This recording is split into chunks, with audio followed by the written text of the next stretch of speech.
What is going on, everybody? I wanted to shoot a video over here just to break down and kind of give everyone an update of where I'm at with my whole Go AI native initiative that I had. I posted about this maybe a month ago, I think I want to say somewhere around there. So I'm basically going to break down what happened, what worked, what didn't, what flopped, where I changed my mind, and you can also see like some of the tools that I'm using, how I'm thinking about these things, and more importantly, or the most important thing is how's it helping me generate the revenue that I need to hit. My goal is to get to 100 grand a month, with me and my team here at HTC.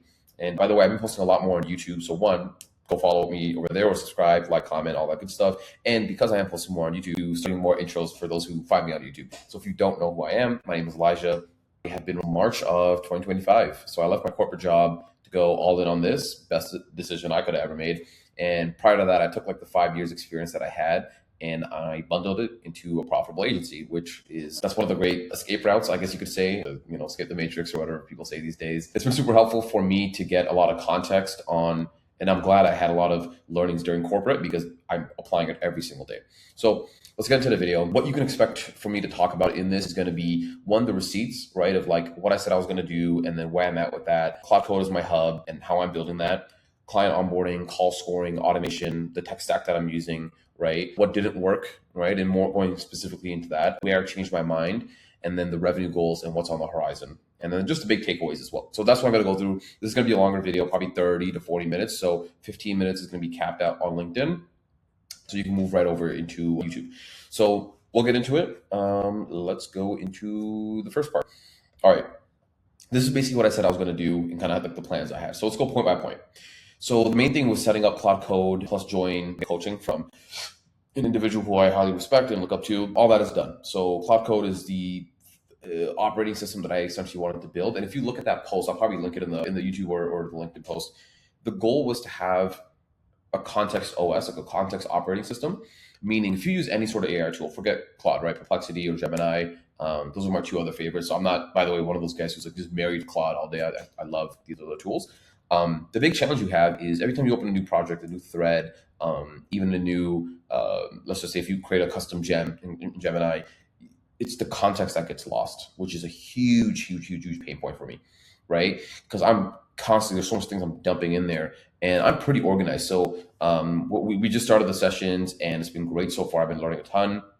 One thing I'm pleasantly surprised about, and that gives me positive reinforcement, is the fact that when they were auditing like my folders, they were like, "Wow, like you're pretty far ahead across what most people are doing and what we're seeing," which I'm happy to hear that. So thank you to who you are, and obviously a testament to me watching those guys, right? That's why I paid them because the free stuff that they're giving was great. So that's been done. Right. And then the other piece of this is automating client onboarding end to end. Basically, what that looks like is, let's say a client signs up today, right? Contract gets signed, invoice gets paid. Once those things become true, right? This part, what I'm about to say, is not built out fully yet. So I'll tell you what it's built today. Contract gets signed, invoice gets paid. Great. I take that client, all the transcripts, all the email threads, all the Slack, if we were talking on Slack, and I basically just go into Claude Code and then I give it a prompt. And what it will do is it's going to create a Google folder for that client. So let's just call it Acme Corporation. Acme Corporation gets created, transcripts get fed in there as a separate folder within the folder. And then we get ICP docs, scripts gets created automatically. We get an idea of what onboarding is going to look like, right? Because some clients come to me and they need account, like we need to find the accounts and the contacts and enrich them and title score them and then create a couple different workflows as well. Some clients, hey, we got everything. We just need you to put into your dialer, put into Titanx, and then dial. Cool. And make a script, obviously. So it'll automatically create that. You guys cannot understand how much of a lifesaver that is for me. So that's been huge. I do want to go right back to the Claude Code setup though. What's been super helpful, and I hope I put this in here by the way, some of the stuff that I was doing specifically for today and yesterday is organizing my folders in a lot more detail. Actually, no, you know what? I did put that in the later slide, so I'll save that. But it's been great to have a business hub. That has been the most helpful thing. I am debating also between Notion and Obsidian and having that as essentially as a second brain, right?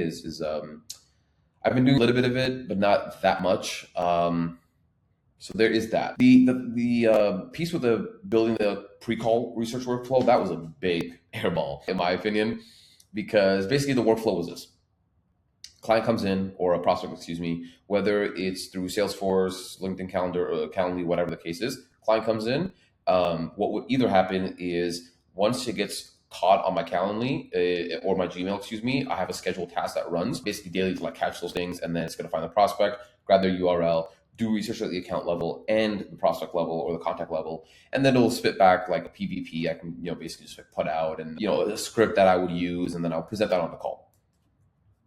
Absolute flop. And not because it didn't work. The research was incredible, and if you watch my content, if you're from LinkedIn, you know that I've spoken about this a bunch of times. A lot of my deals come from channel partners and referrals / inbound from content. So I don't have to do too much selling, right? You should check out a recent post I made about the 5 levels of awareness. Most people I'm talking to are pretty aware either about me or the service that I provide, which is cold calling as a service. You can call it lead gen, you can call it outbound, whatever. So I don't have to do too much of that. What they are judging me on, obviously, is like, how do you conduct yourself? What's your offer? How do you structure it? And a bunch of other little nuance. So there's that. So that was just a flop. The next piece I want to talk about was the automating the end of day report and insights. That is in progress because essentially what I had going on was my VA was kind of doing the end of day stuff, honestly, mainly just because I needed him to do something, but then we were running into like hiccups because he just, I don't mean this in a literal sense of a language barrier, but I think we were just not on the same page. That's part of my fault. I think I have pretty clear communication skills, but so I just said, you know what, F it, I'm just going to set up a webhook that's just going to catch all activities and it's just going to report into a Google. So this is part of the onboarding, right? Going back there, if Acme Corporation gets added into as a client, the folders and all that gets created. We also then we have a template of a Google Sheet that tracks all activities, because sometimes clients don't want dashboards. They don't want to come into my dialer. They don't want to do all that. They just want to see a sheet, pull it up. They're old school. Totally fine. I have a template for that. Basically, I can grab Acme Corporation. It punches in all the fields, the columns, the formulas, etc., and then it creates an Acme Corporation activity tracker. And then the idea was my VA would just feed my call transcripts in there and all the data. And we ran into like some hurdles there. So I said, okay, F it. What I'm going to do is just grab the webhook and then push it straight into Claude Code, and then Claude Code can then update my sheet basically daily. And then the idea with the insights, I'll go into that deeper later. The insights was not, it's still a work in progress. I'll explain why that is. Actually, I do go deeper into that in another slide, so I'll reserve that for now. The thing that got deprioritized was building the SOPs for like a plug and play onboarding. I didn't onboard as many VAs and callers as I thought I was, just because I realized, I was like, wait, I can actually do a lot more with a lot less, right? So hence why, the AI native thing is I want to be able to create workflows as opposed to adding headcount. The thing that evolved is, going to the next point, right, is growing through workflows and not headcount. That did evolve a little because I am going to be hiring, internally, I'm going to make a post about this, but not internally, excuse me, privately through my network. I'll go into that into more detail. One thing I did change my mind on was never outsourcing video editing. That's changing. Something I did complete was getting a bookkeeper plus tracking my financials in a lot more detail. That has been extremely helpful. If you're a business owner of any kind, right? Even if you're just a sales rep or whoever you are, right? Watching this, just tracking your financials just makes so much sense, right? Like you actually cannot understand until you've done it how clear of a decision-making framework you can have when you have your financial data, not just data, right? But just having such clear understanding of like, okay, what is my net margin? What is my gross margin? What's my cost of delivery per project, per client, right? And then what's like my operating cash flow? And then what's my draw as an owner, right? And what is my OpEx? And like, where is the spend going? And, where can we find opportunities to like cut costs, but then also, increase, if we cut costs in one category, where can we put that extra cost that we just saved into another tool or another thing, or maybe doing paid ads or whatever the case is. Like, it's just so much fun to think about business from that point of view, right? So it's just so important. And then the next piece, right, still on track to hit my goal. I know 6 to 60 months is like such a wide range. There's a lot of trickiness about tracking revenue, especially ARR. I'm not one of these guys who you make like 50 grand, 70 grand, 100 grand first like 1 month, and then you analyze that like, like they'll say, we hit 83,000, which is $1 million run rate, or it's like, well, you have that 1 month, and that was just because of all the building that came in. So there's that. So let me go to my next point, the big piece, right? The Claude Code as a hub. I mean, this has just been so, you guys actually can't understand. So the context OS and the folder reorg that I had to do, I had like 101 files across 8 different departments, right? So I'm breaking it up from ops, finance, clients and customer service, IT, tech, offers, and my messaging and internal stuff that I document, and my LinkedIn content, my learnings, which falls under like business initiatives and goals that I have either personally or just for business. Structure that by like business function. So that's been super helpful. That is Claude Code to do specifically, and then I push it back into Claude Code. And then of course, like understanding and getting a better grasp on how repos work and GitHub and all that good stuff. I have like a decent understanding of that, but I'm not like fluent by any means, right? So I'm still learning and figuring this stuff out, which is a ton of fun. And I'm gonna make a video too at another time actually about the importance of having a beginner's mindset. Like you guys actually can't understand how many boomers I talk to, whether literally in terms of like they actually are categorized as boomers or just like their mentality is like boomers. They're embarrassed to look brand new or learn something new because somebody knows more than them. You know, like people that think like that are sick in my opinion. Like that think that, oh, you know, I don't wanna look stupid or new in front of somebody. It's like, okay, whatever. So that's a side note. The other piece, and this part is huge, right, is a persistent memory system, right? So basically I got to set up the system where it's a session hooks, right, auto display every conversation or distill, excuse me, every conversation. So I broken up to where I can get a thin summary plus a detailed log per session that I do, right? There is like it's like a minimal, it's basically nothing cost, right? But it saves me a ton of time because what this means is I'm in Claude Code, I have 10 sessions for that day, right? And sometimes I forget, or sometimes I want to know what I talked about. So I'm like, okay, cool. Give me a breakdown of all the sessions today or the most recent sessions that I know I spoke about Salesforce stuff, whatever the thing is. And I can go far back as well. So that's been super helpful because that's a need I really, really had and I'm able to solve it for myself. So that's great. The other part here is the custom skill build. The YouTube transcriber, this is super, super clutch for me. Before, what I would have to do is I would have to take a bunch of, I have to set up all these webhooks, sorry, not webhooks, API endpoints and use like a bunch of automation tools like N8N to go fetch me a bunch of like YouTube videos. I don't know, topic. And I posted about this too if you've seen it on LinkedIn. Search up how I learn anything 10 times faster or something like that. But basically, I would have to get, let's say I want to watch a bunch of videos on how to do finance, accounting and finance 101. I would ask, Perplexity or Claude, go find me the top 5 videos based on views and also a bit of like recency and put them into like a Google sheet for me and organize it with the hyperlinked URLs or whatever. I'd have to grab that, put it into, what's it called? Notebook LM, which I really still love. And I'd have to put it in there, digest it, and then do a whole bunch of stuff. Now I can literally just go ask Claude Code to go do that for me. Or even I can still do that through Perplexity. Perplexity is still helpful. I haven't done that in Gemini. I haven't had the need. I'm sure Gemini, because Google owns it, Google and YouTube and Gemini, it should be native to some extent. But that's been super, super helpful. Is getting the transcripts and getting multiple videos and then taking the transcripts in one place and it has the memory and I can save it. That is huge for learning. You guys cannot understand that. The other thing too is a call scoring workflow, right? For my callers, that's been a freaking huge unlock. I can go into greater detail if you guys want me to on that. But basically what it does at a super high level is it takes a call and it grades it out of 1 to 10. And it's based on my framework and a framework that's broken up by each client because each client has slightly different nuances, right? Because I'm not an idiot who says, oh yeah, there's one way or 3 ways to cold call in any given industry. It's like, no, there's nuance in industries. So I factor that into it. Again, Claude actually is the one that factors into it, all those things in because again, it has all the context on me. It has my brain, which is incredible. And then I have my end of day reports, I mentioned, end of week reports, capacity checking and forecast updates, which is freaking amazing. You guys cannot understand how this forecasting I have to do. Kills me. Client onboarding, I mentioned, deal research and call briefs. So that's been super helpful. And then the coaching program has been great as well. I'm already getting, a great ROI on my money. So that's pretty simple there. So I'll go to the next point now in a bit more detail, right? Like client onboarding. Actually, I won't spend too much time because I kind of have been talking about this. But before, right? Like it was really just like manual folder creation. Well, I wouldn't say that. It's kind of like an exaggeration, but like my VA would have to kind of do that. And it was just annoying. And I actually found that out because he was telling me. I was like, wait, you're doing that? I was like, dude, we can automate this shit. Like, what are we doing?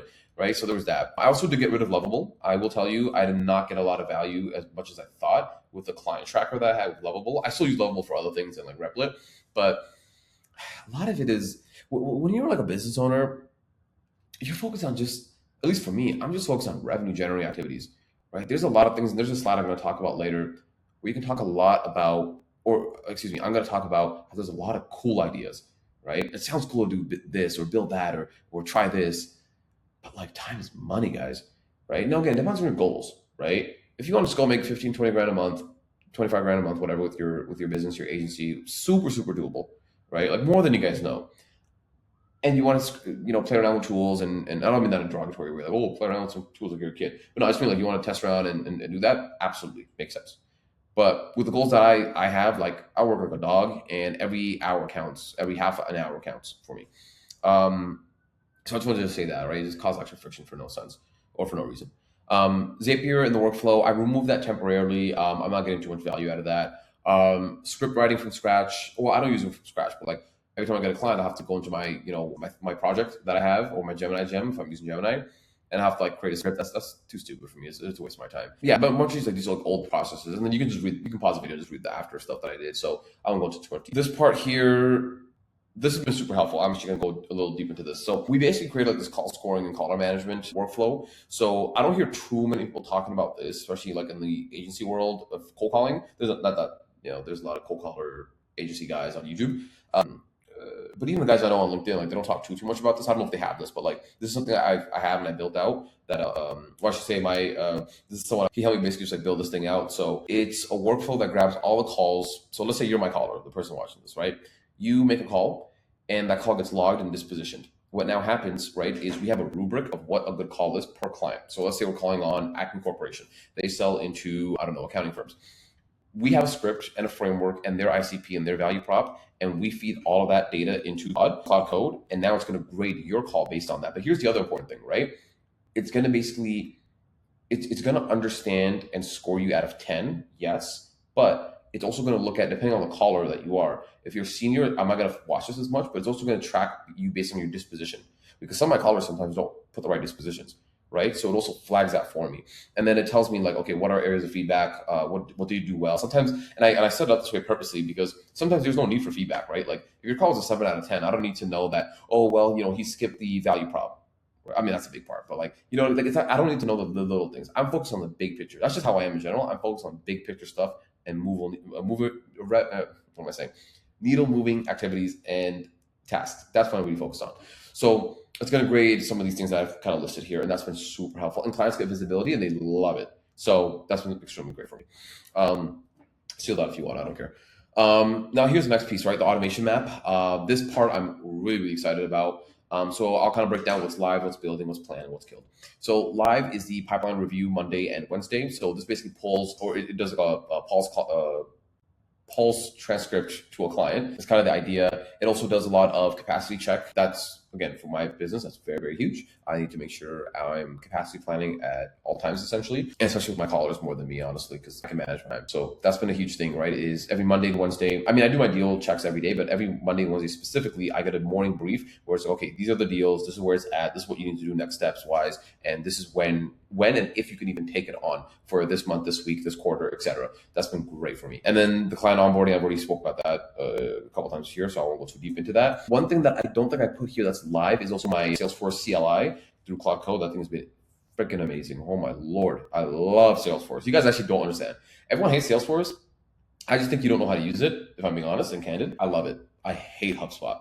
So that's why I just bought Salesforce. I was like, this thing's too beautiful not to fully buy it. So I have a lot of workflows in there that I'm actively building. Some are already active. So whenever I have a call transcript where I just completed a call with a client, a prospect, whoever, takes that transcripts and feeds it into the Salesforce deal and the account level, or at the account level, so it has context. Basically everything I wish I had when I was in corporate, because everyone probably hates Salesforce because when they worked in corporate, it was a mess because some idiot in RevOps who's never done anything with their lives and worked in, I don't know, finance is the one owning it for whatever reason.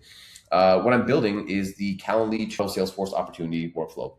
Calendly, somebody books time on my calendar, let's say this Monday or this Friday, whatever. It takes their name, their domain, finds all that kind of stuff, and then creates an opportunity in Salesforce as a meeting booked. That's what it's going to do. That's the one. It's somewhat live, but it needs to get, I need to still tweak it out. And then the civil transcript to Salesforce, that's going to be a big one for me as well. Webhook end of day, replacing my VA, basically, right? That's going to be, it's in motion, but it's not fully complete yet because it's still tweaks.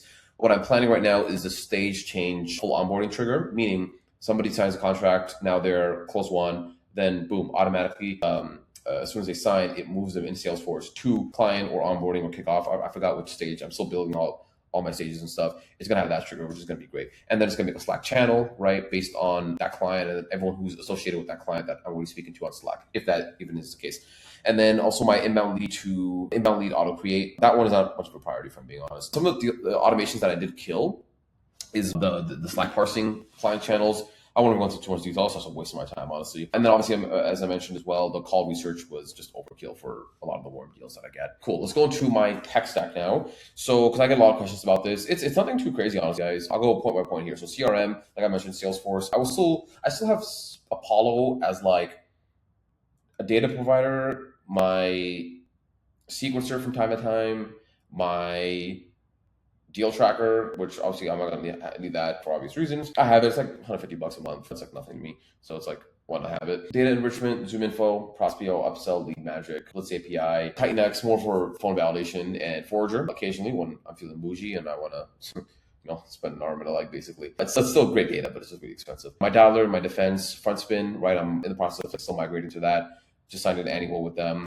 I mean, that and Titan and Claude Code, like those are the big things tool-wise, right? That's not everything. Tools are not everything. That's gonna be the big initiative that I had that is gonna take me to where I need to go, with me and the team. So I'm really excited about that. Trellis, I'm gonna be migrating off of that. I might still keep the license for some clients, honestly, because I love Trellis. I can't say enough great things about them. I've just been having some issues transparently with some of the spam stuff, and the reporting is super laggy, right? So it's just been tough. And then Armor HQ, right? That's my spam defense. I would definitely sign up for that. Hit up my good buddy and mentor, Sean Sees. He's an incredible guy. Sean, if you're watching this, you're amazing. Basically, what they do is they just track all the phone numbers that you're using to call, and they monitor it every Monday, Wednesday, Friday for spam, basically. So that's what they do, and they flag it for you. They take care of it for you. So it's been great. And then in terms of my list building, Clay, Open Web Ninja, Appify, Phantom Buster, LinkedIn Sales Nav, occasionally. I am testing a new one called Scrape Graph AI. I saw that somewhere in a YouTube video I was watching, and it seemed pretty interesting and pretty promising. So I'm going to be testing that out. Keep in mind for list building, if you guys want me to go deep into this, by the way, let me know. By the way, I want to say, I guess I checked a lot. I want to say I really appreciate, I know the past couple of videos I've been saying, hey guys, if you appreciate these videos, like let me know, like you guys don't say shit, like what the hell? And some of you have been reaching out and just saying like, hey, love the videos and keep it up and stuff. Like I really appreciate that. Like you guys actually don't understand. I really do. Not that I need like validations. I do this honestly a lot for myself, right? Because I want to look back and 2, 3, 4, 5 years and kind of just see how I've progressed, and like that's really important. But I still want to just post free game, right? I've had a couple of you asking me, and I say this almost every video. No, I'm not going to teach you how to start your own agency. I'm not going to coach you on how to do this. I do coaching. If you want to hit me up and you want to get like a paid session on whatever topic, sure, I'll charge you $300 an hour. People usually get good value. They come back to me, but like I don't have a coaching program, so this is not me trying to prime you guys up. Anyways, back to the video. List building, that's what I do. My AI, my LLMs, the usual stack, right? So those are, and I kind of list off the reasons, right, for each of them. Perplexity is still a big one for research. GPT nowadays is honestly just for thumbnails and images. Gemini is just Google work-related stuff, and Claude is the hub. Claude Code in particular. And I still use like Notebook LM. I'll use, what other ones do I go to? My big go-tos. Can't think off the top of my head, but those are the usual suspects. Ops and docs related stuff, basically Google Sheets or just Google Suite products in general. Scribe, Cowork for Claude, Sybil, Fathom, occasion, or I don't know why I actually put Fathom. I just realized I don't use that anymore. Notion, Obsidian, Lovable, selectively. That's been a good one. The things I have dropped off, I do not like Full Enrich, to be honest. It's dog shit. For onboarding, I just got rid of it. It just didn't make sense. YouTube transcript API, it's a tool I was using. It was not that good. Well, excuse me, it was good, obviously, because it's directly from YouTube, but I just didn't get value from it. Now that Claude Code and Perplexity can do this for me. Let's go into the next piece. So actually just realized some of the stuff I'm just being kind of repetitive. So I already kind of spoke about what didn't work. So we can get past that. Let me go to where I did change my mind, because this is important. Where I changed my mind was, I mentioned like I'll never outsource my video editing ever. I am now looking into, well, not looking to, I'm basically just going to hire her. Elric basically has a connection. What's up, Elric, if you're watching this? He put me on. So for me, it's just like the time constraint, right? If someone, can basically just edit these videos, I can just shoot them, make the content idea, and then send it off to her. Like that would be incredible for me. The other one too, right? I said grow through workflows, not headcount. I got that from Mosey. I realized I actually do want to hire somebody. So the workflows, that's still a first mentality, but like I am going to be hiring like a RevOps person because I can't handle it all myself. Like it's too much stuff to do. So that's going to be something there. Lovable, I did really love it, but I got off of it. No pun intended. Zapier, still cool. I just don't think I need it right now, honestly, with where I'm at. This makes sense for me. The big thing, right, that I really like, and I want to go into a little bit more detail here, is the end of week insights, because I've been getting good reception from clients on this. And it also depends when to use it. So keep that in mind. Basically what the skill does is it does one of two things. It is going to pull all of the call transcripts from my dialer, and it's going to either identify immediately if I've had more than 5 call blocks, or if I haven't had 5 call blocks, because usually by 5 call blocks I've been able to recognize a pattern myself, and I trained it on how I would recognize patterns, and then obviously it self-learns and it does its thing, which is great. So it either falls off of that, or if I've already had a fallback is if I've had 12 to 15 conversations. Because I've usually just found historically over the past, like, I don't know, 14 months now, that 14, 15 months, that if I've had 12 to 15 conversations, that's when, I can start recognizing patterns myself. So train on that. So this has been working great for clients that are sort of in the figuring it out stage, and clients that like really need data to, like, justify direction changes, or they just like value like a really great strategic insight from me. This is not that useful of a client like already knows what works. They don't really care about the insights, and they just kind of want the means books, right? Like they don't care too much about the analysis. Honestly, this is more for like enterprise grade type of clients compared to like the transactional ones, because that's pretty simple. So it basically takes all those calls, analyzes it, and doesn't give them reports as like, oh, this many dials, this many connects. Like, no, it's pure insights, and then it connects to my Google Slides connector, and it basically just creates about a 3 to 5 slide deck on that for the week. And then I still edit it manually. I always still believe in, for certain things. If it's client facing, I always want to, double check it. So that's been really helpful. Maybe you guys can take inspiration from that and kind of cop that idea. Basically, the numbers, kind of just going through that. MRR right now, we're at 66. Rate, right, if it's annualized. Let me move my head out of the way here. I'm basically 3 to 5 months away from consistently hitting 100K MRR, which is great. USD, obviously I'm in Canada, right? I mean, even if it was 100 grand Canadian, I mean, that's, we'd all still be happy on my team. But yeah, so I'm 3 to 5 months away, mainly because, like, I don't want to, like I said earlier, right? I don't want to be that guy who's like, oh, I hit, 100 grand, 50 grand, whatever, 1 month, and then I analyze that or annualize that or quarterlyize that, if that's even a word. That's just disingenuous, right? Not that I have to, I'm not a public company. I don't have to report this stuff, but I'm just transparent, and hopefully, I guess it inspires somebody or something like that. I don't share this stuff to like be flashy or what's the word, braggadocious or whatever. Like, that's not where I'm coming from. It's just kind of give you like an idea of like where I'm at, and actually don't compare yourself to me, right? Like, I remember when I was, some of you can't believe this because you know me when I say this, but there's a few times where I was like, how the hell am I going to make, 10, 12 grand a month? Because I needed about like 13 grand a month to replace my income when I was a manager. And I was like, how the hell am I going to do that? And then when I heard that there was guys doing 20 grand consistently, 30 grand, 40 grand, 50 grand, 60, 100 grand, I was like, what the hell? How's that possible? But, you work hard enough, you think smart enough, you can make things happen. So yeah, but let me go through what's driving revenue growth right now. Onboarding speed has been a huge one for me. Capacity planning and capacity visibility. I should put that first. That's been the biggest part. Call scoring, buying back my time, absolutely incredible, and it's been super, super helpful. I can go deeper into these things, by the way, operationally speaking, if you guys would want. I'll just kind of glance past this. Now, what's the horizon, right? As I mentioned, I want to hire a RevOps guy. He's actually a good buddy of mine. I won't say too much detail, but he's dope. I love him. Hiring a full-time caller. So I'm actually leaning towards, I've had a couple people go through my bounty program. A couple succeeded. A couple are still in the phase of rolling through it. They're like 2 weeks into it, 4 weeks into it. That's a wrap up. But I'm going to be leaning towards, getting 2 callers basically. And this is why having a bookkeeper and she's basically my fractional CFO. Having that kind of insights is really, really helpful because I can plan ahead, me and the team of like, can we afford this basically, right? And does it make sense to do that right now? So hiring a full-time caller, paying him a great, whoever, right? A good base plus commission to be able to hit, 7 to 8K a month is the goal. So it's going to be a thing. And then video editor, front screen migration is going to be top of mind. Creating my second brain, I'm still debating between Obsidian versus Notion, which you can argue they're a little different, and Obsidian is better for that, but something I'm just thinking through right now. And then also I was playing around with Codex and the scrape graph tool that I mentioned as well, right? Like that's going to be huge for me. I know also in Perplexity Compute, I haven't been using that at all, basically. So, but I'm just busy. I don't have time like that anymore these days, right? So good problem to have. So big takeaways that I kind of want to leave you with if you've made it this far. If you made it, guys, seriously, if you can, like, please, it'll mean a lot to me. If you made it past 25 minutes, DM me. Like, I want to know who the hell you are. I had one guy on the weekend, I won't say your name. Actually, I had 2 over the weekend that hit me up, or 3. Can't remember. But you guys hit me up. I never see you liking my videos, commenting on my videos, and you'll just pop out of nowhere and be like, oh, I love the videos. Like, what the hell? Look, I get it. We're all busy. I shouldn't be want to talk. I am awful at replying back to people and just doing stuff like that. But yeah, so my big takeaways for you that I will share is, build your actual deal flow, right? Like that's a big, big piece because why I say this, I talked to a lot of, so we had an event that we're hosting for SDR leaders. I'm a chapter head for the Toronto division or the Toronto chapter for SDR leaders of Canada. And we had an event. I was talking to a pretty cool guy. He's another agency guy. And he's in a position, or he's at the point right now where he's like repositioning and pivoting.